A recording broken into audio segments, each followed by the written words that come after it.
Buskangi Shalburi Jun Lokshaba Changbarani Lekha Mungti Kwai DM Chandani Tudil Mumbai Kwai Hatiwo Road March Klaijakha Kokti Shalo Aramanjaka DM no Kariba Kwai SDM Mega Jente Kwai Jelani Suparte Kobuni Adongrok Changbari Lekha Mungni Shalo Walai Shoglai Bulai Toglai Kriklai Kajang Ke Tong Khotongani Bagino Lukurokno Road Choklai Mani Bishinti Sizari Mung Klaijakan Shekanarika Kwai DM Chandan 4 तारीख आपको पता है counting process है, तो counting और post counting का कोई भी इंसिडेंस नहीं होना चाहिए। काउंटिंग टाइम और पोस्ट काउंटिंग, उसके लिए हमारे पास फोर्स भी आया है, कल से फोर्स आया है, काउंटिंग ऑब्जर्वर्स भी आया है।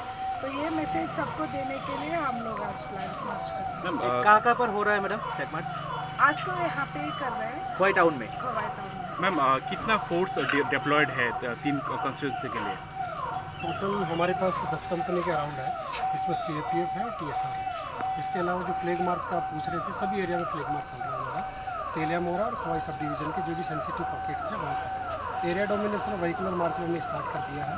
पोस्ट काउंटिंग कोई भी इंसिडेंस ना हो और लोगों में कॉन्फिडेंस देने के लिए हम लोग फ्लैग मार्च कर रहे हैं। और आपने देखा होगा कि 26 अप्रैल को जो पोलिंग हुआ था बिल्कुल पीसफुल हुआ, खोवाई में एक भी इंसिडेंस नहीं हुआ। वैसे हमारा पोस्ट काउंटिंग है।